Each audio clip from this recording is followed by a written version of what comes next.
Nos iba a visitar Álvaro Sicarelli. Hace mucho que no lo tengo en el piso de Radio Sónica del arranque, así que lo vamos a exprimir, porque viene a otros programas de la radio, viene a otros amigos y no nos viene a ver no nos viene a visitar. Así que, Álvaro, ¿cómo te va? ¿Cómo andás? ¿Cómo te va, Maxi? Muy buen día. Qué alegría. Muy buen día acá a los compañeros del piso, al compañero técnico. Estas cosas de saludar cuando... Perdón, no es que yo venía a otros programas, yo tenía programas en el grupo y muy contento. Siempre es bueno volver al primer amor. Y ahora ya tenés libro propio. Y con libro propio. Que además, viste que vos durante años me decías, Álvaro, escribí un libro, ¿Cuántas veces te lo dije? Y sí, muchas. No eras el único y yo tenía siempre terror de sublimar con la hoja en blanco. Sí.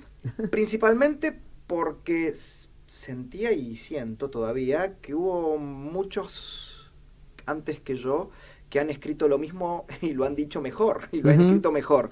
Pero ahora que lo volví a releer publicado, no está nada mal el libro. Contame el tiempo que te llevó a hacerlo. Mira, el libro me llevó 6 meses escribirlo y dos meses corregirlo. Bien. O sea que en realidad estamos hablando de un libro de 8 meses, un libro breve, 150 páginas, porque también quería que sea mi presentación en sociedad literaria y que sea un libro coloquial sin perder rigor académico, rigor temático, y que un poco haga honor a la tradición que heredé de mi gran maestro, uno de mis grandes maestros, que es Juan José Sebrelli, del cual, como muchos saben, bueno, vos lo sabes más que nadie, fui amanuense de él y discípulo, y se caracteriza por eso, escribir ensayos de altísimo nivel intelectual con una prosa coloquial que casi es una novela.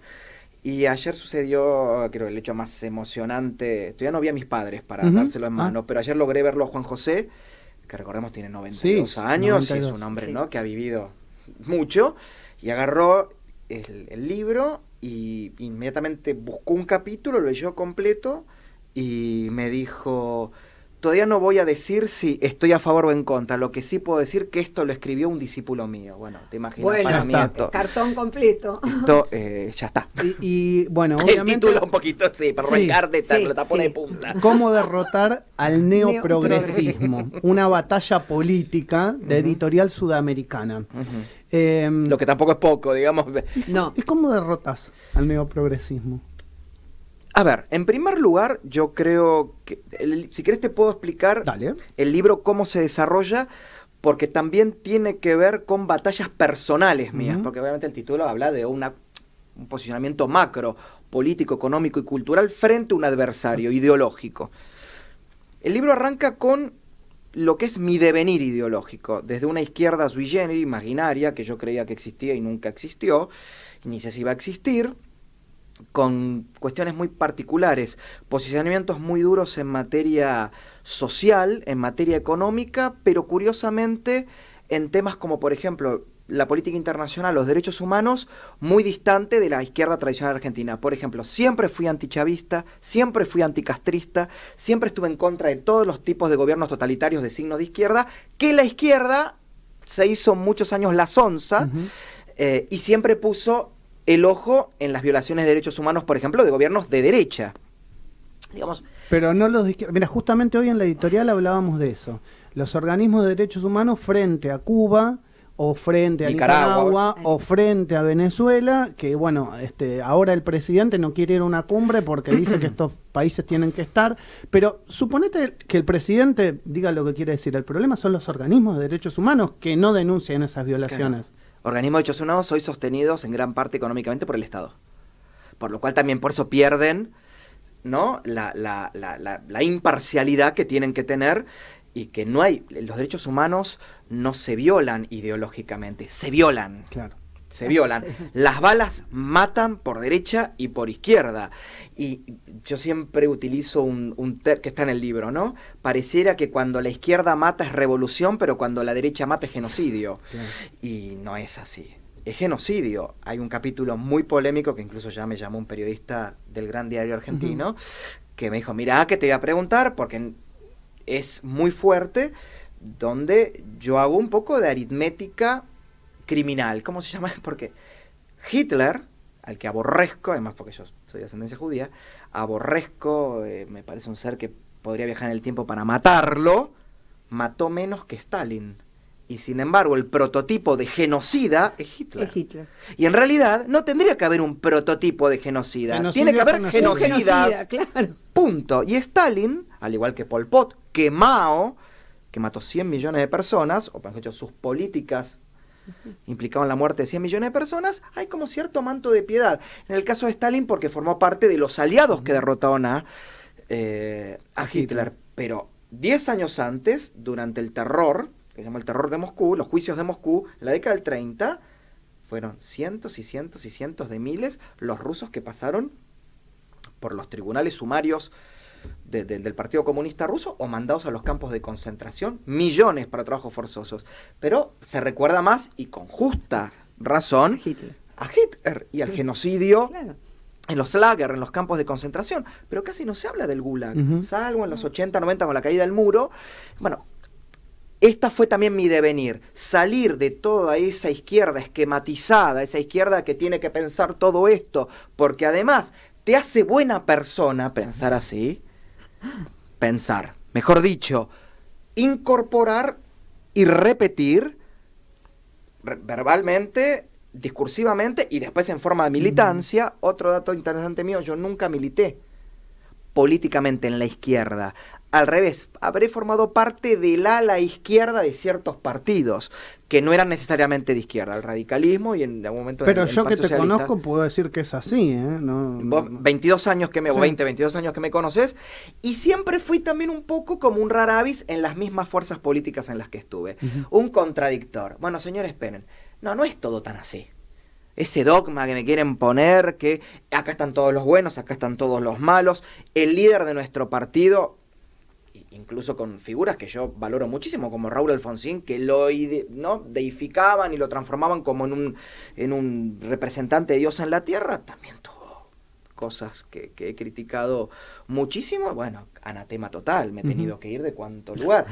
Y después profundamente, y ahí está que si querés leerlo, que es muy cortito, que está en la solapa, que yo creo que hay en la solapa la parte en que están, creo que es en la segunda solapa, el parrafito chiquitito que dice Agustín Laje, que se llama, el prólogo se llama Salir del closet. En su libro, Álvaro Sicarelli cuenta que salió del closet a los 17 años. Comunicó entonces a sus padres que sentía atracción por las personas del mismo sexo. Pero andando en la lectura, uno encuentra que otro closet se interpone en su vida. Ya no es el closet sexual, sino político. Al salir del closet político y asumirse como una persona de derecha, Álvaro encuentra la hospitalidad de quienes lo quieren fuera de un closet, pero adentro de otro. Exactamente. Yo creo que ahí está la descripción del primer capítulo. Es cómo yo he tenido que atravesar y en algunos casos padecer, porque es muy doloroso cuando aquellos que vos sentís los propios te empiezan a expulsar solo por querer tener posicionamientos críticos. Y al día de hoy yo no los voy a... Porque si yo tengo que leer textual, tengo que decir los nombres, dirigentes del movimiento LGBT, investigadores del CONICET llamando a censurar el libro. Criticando, por ejemplo, a Infobae, que es el primer medio que sacó una nota, que por qué no dan de baja esa nota de este vil... las cosas más repugnantes, y otros homosexuales llamándome, y perdóname, voy a utilizar el término es duro, maricón incogible, que tengo el bicho y soy un resentido. Entonces estos lo dicen otros homosexuales militantes de la banderita multicolor. No se puede creer esas cosas. Y los invito a que busquen ahora los tweets, que también las cosas que son de una vida, que al fin y al cabo, ¿saben qué es? La ratificación de mi tesis. Claro. La comprobación de o sea, la ratificación personal de mi tesis, pero la comprobación. ¿Son ataques personales o son ataques por tu posicionamiento político en el día, yo creo en el día de hoy? Es de digamos. todo, es una mezcla. Es una mezcla de todo. Hay un importante, un supuesto intelectual gay que vive en Río, argentino, que escribió un libro sobre el matrimonio igualitario. Las cosas que está escribiendo, pero hasta está diciendo que a mí me echó de un trabajo hace 20 años. Yo en mi vida trabajé con ese tipo. En realidad, cuando militábamos en la Alianza, en el Frepaso y en el radicalismo, compartimos espacios, pero echar él. ¿Cuándo tuvo un trabajo, me pregunto yo, para que me pueda echar él? O cuando él... Y sin embargo están escribiendo, destilan un odio, una bronca, que se contradice con el discurso de que el amor vence al odio, y bueno, pero contémosle a la gente hoy por hoy, en esta historia que vos hacés, que militaste en el radicalismo, también en la coalición cívica, ¿no? Hoy estás junto a Javier Milei, y desde el primer día estás junto a Javier Milei. Hace mucho que venís hablando de esto. He estado en cumpleaños tuyos donde siempre has hablado de las ideas de la libertad, y bueno, has hecho bandera de eso. También un poco también junto a Amalia Granata, siempre estuviste junto a ella, y este tema lo vienen hablando inclusive antes de que Javier hoy tenga la exposición. O de que Amalia sea diputada. O de que Amalia sea diputada. Bueno, Javier hoy es la estrella que todos conocemos, es más que un rockstar, ¿no? Y yo siempre soy uno de los primeros que los dice acá, que a mí me sorprendía de lo que son las redes sociales, la cantidad de views que Javier tenía en los canales de YouTube cuando uno le hacía una nota, inclusive sin ser el Javier Milei de hoy.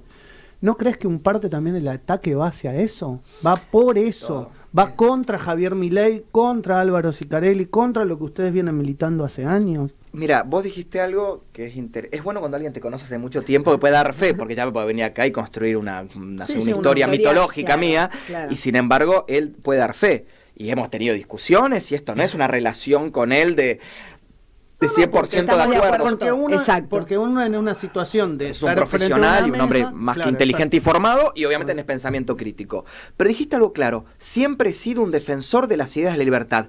En la izquierda, fuera de un posicionamiento ideológico, o ahora en esta nueva expresión de derecha.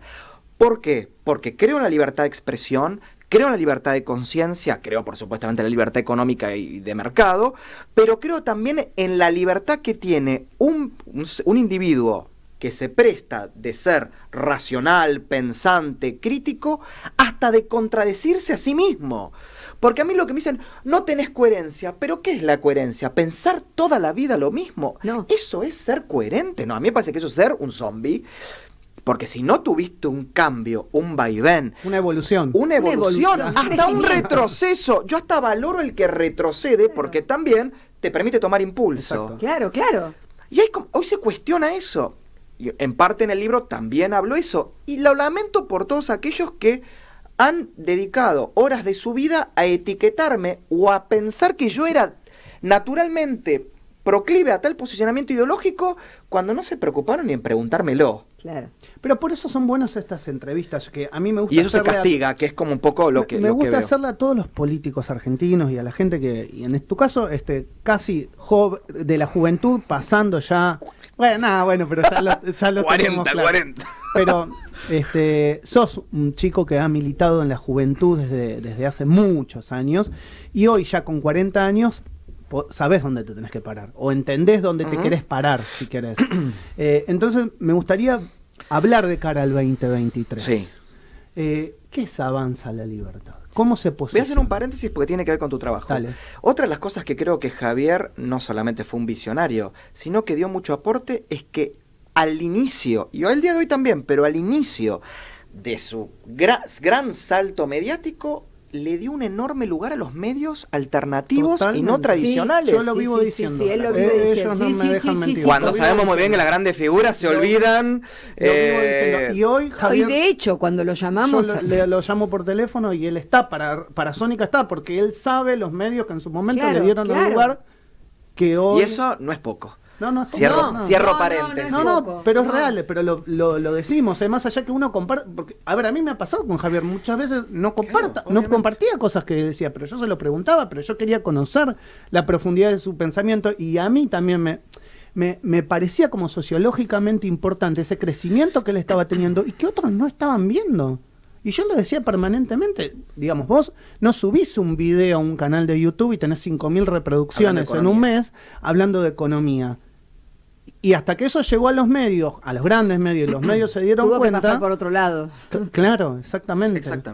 Bueno, ¿Qué es la libertad avanza? La libertad avanza es...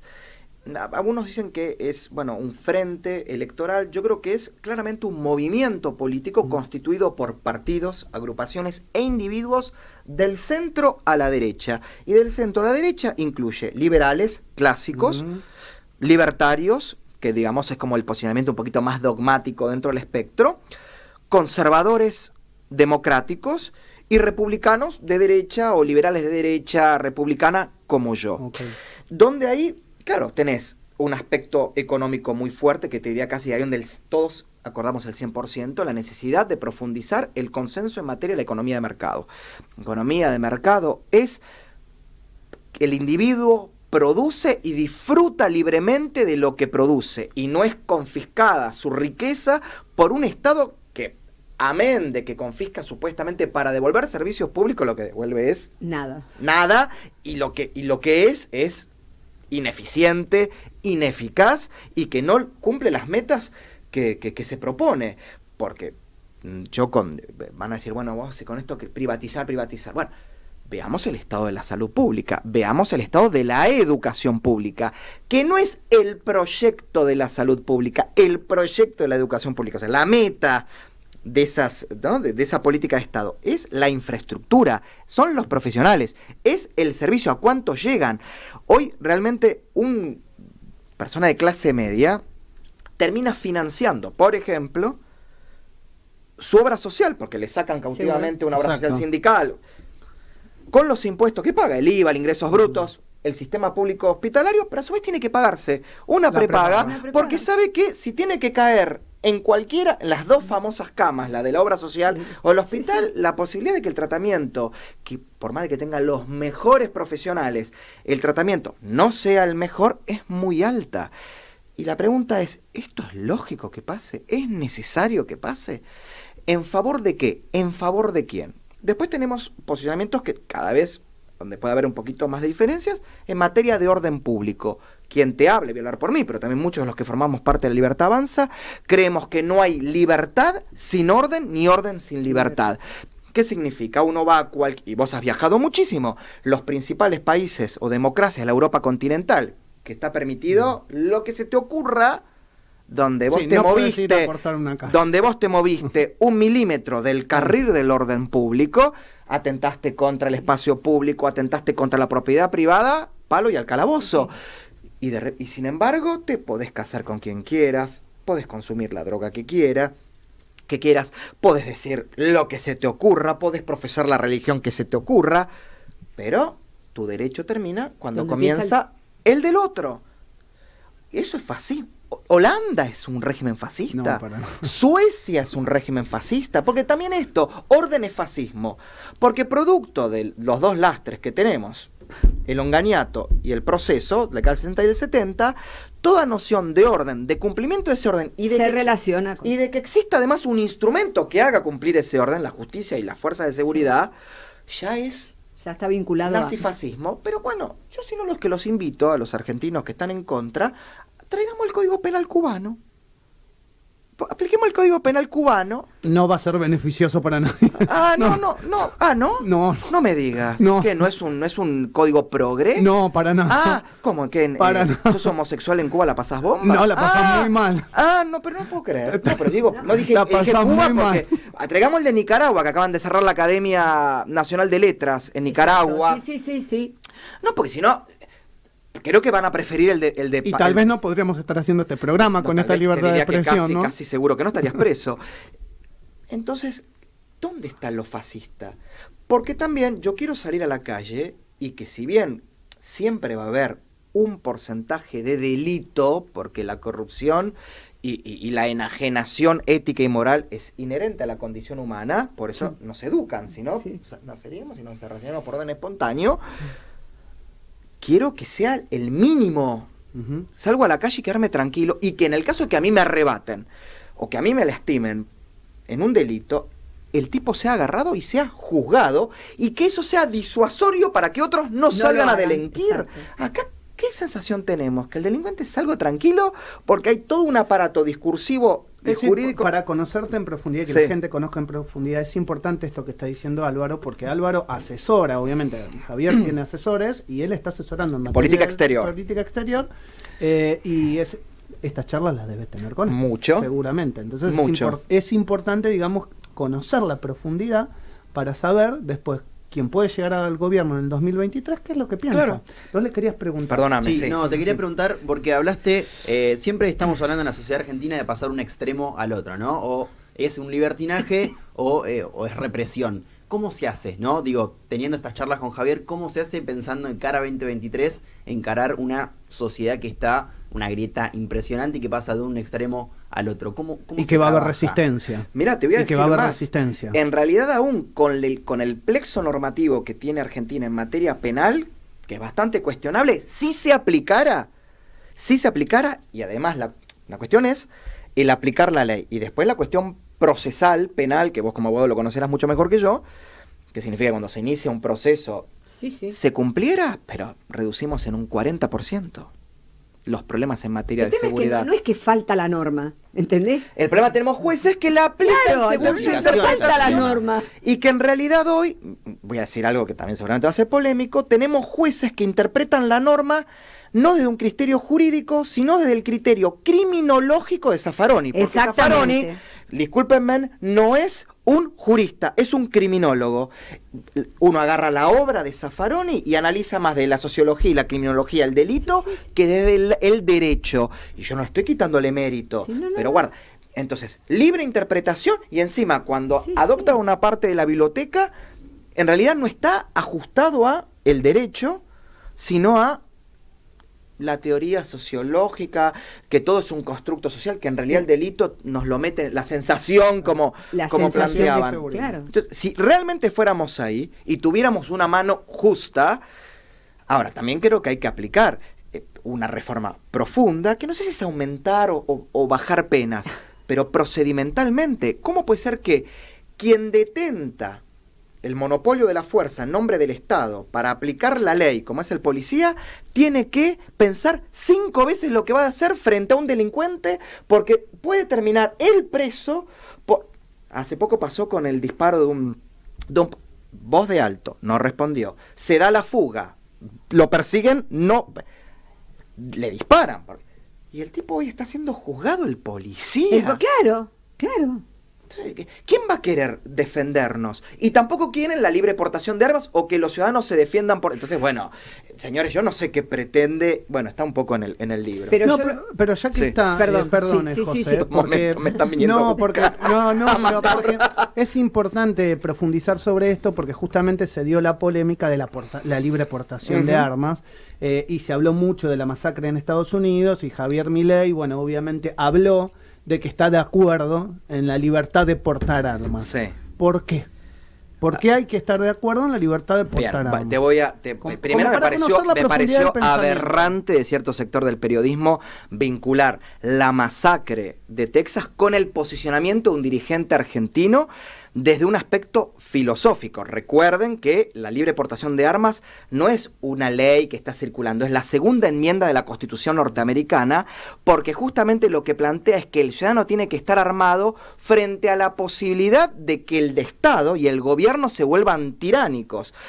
Dicho sea de paso, en el espíritu de la Constitución del 53 y del 60 argentino, no estaba plasmado como libre portación, pero si no me está- el está artículo, el ¿el 60 es? que el pueblo Sí, yo puede creo. levantarse en armas. Está obligado, Está Fer, obligado a si, levantar. si el gobierno o una facción del gobierno se levantara en contra Exacto. del espíritu de la Constitución, Es ah, el propio claro. Estado, el propio Vamos a suponer, ciudadano claro. el que Pueblo. tiene que... Ahora, vamos a suponer que eso sucede y es una necesidad. Tenemos una sociedad que no tiene una cultura de armarse en defensa de la Constitución, porque van a agarrar las armas, se van a tirar un tiro en el Sí. pie. Yo creo en ese espíritu, en primer lugar, tener la reserva del arma frente al avance totalitario del Estado, o no sé, un grupo terrorista, un grupo de los ayatolas toman el poder. ¿Qué hacemos los ciudadanos? Nos entregamos a que un grupo totalitario, autoritario, con los aparatos represivos del Estado, avanza sobre las libertades, nos quedamos, o que tenemos, ¿quién tendría que venir a salvarnos? ¿Estados Unidos? Ahí sí estaría bueno el intervencionismo militar, para que vengan a derrocar al gobierno. Es muy complejo. En segundo lugar, hay una premisa básica. ¿El Estado me protege 24 horas? ¿El Estado está al lado mío 24 horas? No, si no, no habría los delitos que Pero hay. no habría los delitos que hay, obviamente. Entonces, hay momentos, cuando estoy durmiendo en mi casa, ya sea porque porque pago un servicio de seguridad privada, no sé, viviendo en una calle y ponen una garita, que tampoco está armado, no sé, y más o menos oficia de acción disuasiva para los delincuentes, o vivo literalmente dentro de un barrio privado, donde la seguridad... La otra vez fui a un barrio privado X, armas largas. Sí, Sí, claro. sí. armas largas Sí, en la sí, entrada. sí, sí. Yo no sé qué se esperan, pero armas largas. Bueno, si no tengo ese privilegio, me entran a mi casa delincuentes que están armados tanto o más que las fuerzas de Que seguridad las y en fuerzas algunas de casas que las fuerzas armadas, porque le han encontrado armamento de guerra a ciertos grupos. ¿Qué capacidad tengo de defender? ¿Qué tengo que entregarme? Tengo que entregarme. Es una discusión. Yo no digo que está zanjada. Ahí te llaman. Y seguro. Yo no tengo problema, atiendo. Ahí te están llamando, es Yo una atiendo, broma. yo atiendo. obvio. Vos fíjate qué cosa increíble. Yo justo estaba buscando acá porque le estaba comentando hoy a Maxi que una estadística que salió en relación a la cantidad, cómo creció el empleo privado y cómo creció el empleo público. Y fíjate vos que obviamente el empleo privado se mantiene como en el 2008, Álvaro. No, terrible. El empleo público, el crecimiento. Pero fíjate en materia de lo que estamos hablando, que es la seguridad. Las fuerzas de seguridad son el 42% del empleo público. Claro. Y tenés que el ejército son 61.372 personas. ¿Cómo justificás que estemos como estamos? Claro, pero un ¿Entendés? ejército al que no le permiten Que- ni siquiera dar apoyo logístico Nada. en materia de seguridad interior por temor a ver si hacen un golpe. Cuando tenemos una oficialidad que cuando fue el proceso tenían 20 Y cuando años. tenés Rosario Claro. con el narcotráfico. ¿Cómo? Y cuando tenés Rosario con el narcotráfico. Que es una guerra. Claro, no tenemos hipótesis de conflictos con otros estados, pero tenemos efectivamente situaciones de alta vulnerabilidad interna. Gualmapu.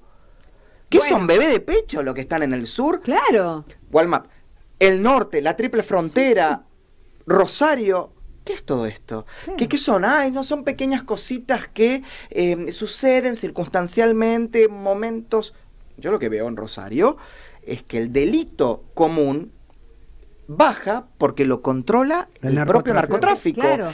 Y las víctimas son víctimas de las guerras de facciones del narco. Entonces, no va a ir la gendarmería. Quedás en el medio no va- de una balacera. Pero claro, Pero es como que- Quedás en el medio de ahí una en el balacera. Fortín, ¿cómo se llama? No, Exacto. el viejo balcón. Sí, quedás en el medio de la balacera. El problema lo marca puntualmente Álvaro cuando te dice la falta de límite, ¿entendés? Porque vos no podés justificar bajo ningún punto de vista que la Corte en pleno se vaya a Rosario por una situación tan conflictiva y tan delicada como el narcotráfico y el ministro Seguridad de la de nación. Seguridad de la Nación diga que fue a hacer un show de teatro. Entonces, vos, a partir de ahí para abajo nada, ¿entendés? O sea, nada.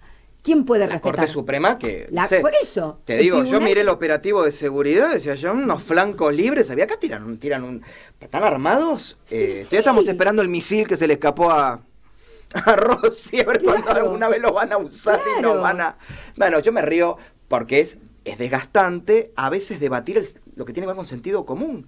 Y siguen pensando en, bueno, incluso grandes teóricos y profesores que yo respeto muchísimo, Ruth Diamint, Catalina Smulovitz, grandes politólogos que tratan los temas de la defensa, siguen trabajando el tema de cómo incluimos a las Fuerzas Armadas en democracia. ¡Basta! 40 años de democracia, repito, los almirantes del hoy, los generales del hoy, los brigadieres del hoy, que están activos y dirigiendo las Fuerzas Armadas, tenían 20 años cuando era el proceso.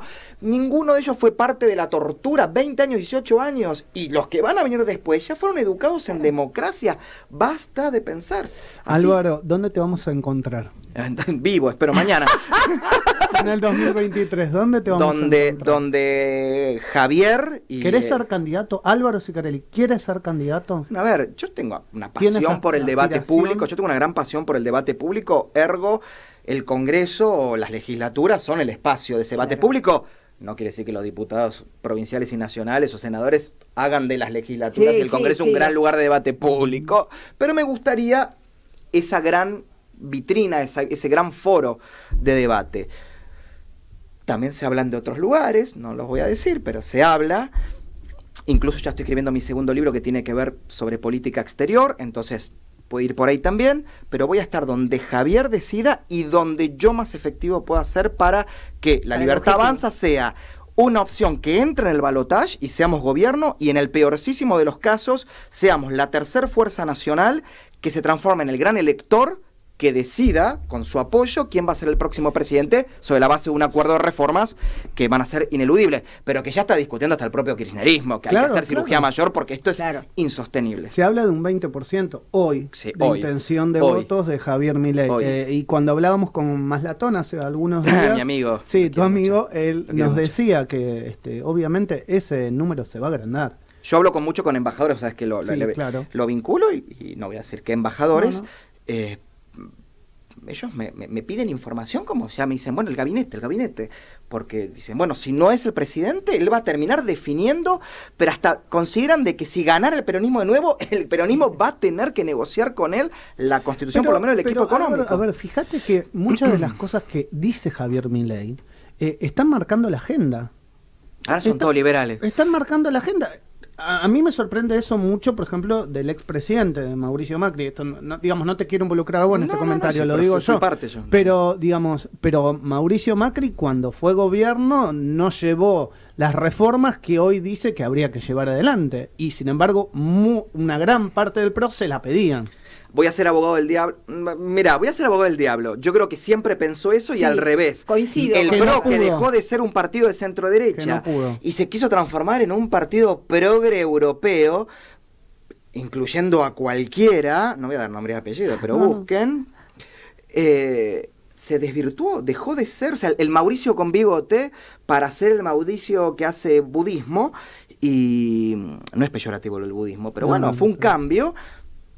Y yo creo que mucha gente dijo, pero pará, y el orden, y está bien la buena administración. Igual, claro, este stand del desastre, lo que tenemos ahora, que ya la gente empieza a decir, primero la economía no estaba tan mal, como siempre, pero por otro lado dicen, bueno, había política exterior, había política de seguridad, había política de defensa, empiezan con infraestructura. ¿Qué obra pública, mi amor? ¿Obra pública? Porque... No obra pública.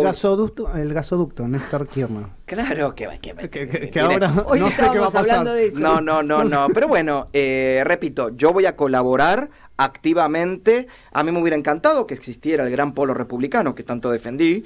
Efectivamente, no va a pasar Juntos eso. por el Cambio, no sé qué es Juntos por el Cambio. Me duele en el alma decirlo porque formé parte. Yo no voy ahora a hacerme el dinamitador de eso. ¿No sos de lo que crees que Juntos por el Cambio o el PRO va a fagocitar el espacio de la libertad? No, al revés. Yo creo que vamos a hacer un levantador de heridos nosotros y van a venir a pedir pista. Porque eso, por lo bajo, dicen eso. No. Ya fagocitó a los dos que podía fagocitar. A José Luis Espert y a Ricardo López Murphy. Si es que alguna vez Ricardo López Murphy en estos últimos años fue el gran representante. Un gran tipo, un tipo muy inteligente, pero no me parece que es un líder de masas. Y Espert, bueno. ¿Qué pensás? Porque se habla también hoy leía una nota en Telam, 20% de intención de votos de Espert en provincia de Buenos Aires. No, ¿para qué? Para gobernador. Que tiene más casi lo mismo que Santilli. Eso es lo que están diciendo. Está bien. Telam hoy. Sí. Está bien. Lo felicito. No creo que tenga, pero por su propia personalidad. No creo que tenga la capacidad de construir los consensos necesarios. Javier tiene una personalidad muy efervescente, muy volcánica, pero vos lo sabrás, es un tipo sumamente afectuoso y es el único político de primera línea con los que trabajé que contrata asesores para escucharlos y para aprender de ellos, no como hicieron muchos de mis ex contractantes que me contrataban para que yo escuche que ellos sabían más que yo. Y eso habla mucho también de un líder político. ¿Representación electoral en todas las provincias se va a llegar? ¿Cómo? Representación electoral ahora en todas las provincias. Con la constitución del Partido Demócrata Nacional como partido de orden nacional y su apoyo se puede presentar en todas las categorías, pero el frente va a ser mucho más amplio. Yo creo que va a replicar el frente de la Ciudad de Buenos Aires y se van a sumar otras fuerzas. Como por ejemplo, estamos trabajando que el granatismo en Santa Fe se sume, donde Amalia probablemente sea la figura, y así en muchos. Y después hay lugar provincia donde hay una discusión por el origen, que si casta sí, casta no, Bussi, Abelín. Lenin diría, la revolución se hace con los buenos, los malos y los peores. Claro. Boleta única sí, ¿no? Para esto. Yo lo que pasa es que boleta sí, pero si vas a permitir que participen todos los que participan, va a ser una boleta. Claro, grande. No va a entrar en los... Bueno, en Santa Fe era grande también, ¿eh? Yo no entiendo por qué no aplicamos el sistema que hubo acá en Ciudad de Buenos Aires, que era muy bueno, que era un voto electrónico con respaldo impreso. Porque yo que sepa, nunca hubo una denuncia ahí de irregularidad ni de... Lo que pasa es que hay que ver ahí cómo llegás a todos los lugares de la Argentina. Mira, yo creo que acá, mientras sea un negocio para la empresa que aparecen las máquinas, quizás llevaría meses que la gente... El reordenario. Pero la boleta esa es enorme. Imagínate cada frente, no menos de 3-4 internas. O sea, mejor dicho, 4 candidatos en cada frente. Entonces, vos tenés las categorías, los frentes y los candidatos y una boleta. Creo que ya le hicieron una simulación. A mí me pasó en Santa Fe, que fue, la verdad, muy, muy grande esa boleta. Y a su vez es por categoría. Y era por categoría. O sea, una boleta por cada categoría. estoy a favor del espíritu de la boleta única, pero por supuesto. Ahora, no sé, no termino. Me parece que la gente se va a marear, se va, y hasta que no volvamos a votar partidos y programas y votemos candidatos con propuestas, seguiremos teniendo el sistema que tenemos. Gracias, Álvaro. Por Y acuérdense, acá tienen el libro de Álvaro, que lo volvemos a mostrar, Ernie. Editorial Sudamericana. Acá tenemos, volvemos a repetir, Cómo derrotar al neoprogresismo, una batalla política, por Álvaro Sicarelli. Muchísimas gracias, querido amigo, y gracias a ustedes por, como siempre, dejarme expresar libremente, sin ninguna censura previa, y la verdad espero que por 20, 30 años más Grupo Sónica siga creciendo y tengan este lugar que tienen hoy. Porque la verdad, cada vez que digo voy a Radio Sónica, a periodistas de grupos enormes me dicen qué buen trabajo que hacen, y eso no lo logra cualquiera. Muchas gracias. Gracias. Álvaro Sicarelli en la mañana del arranque.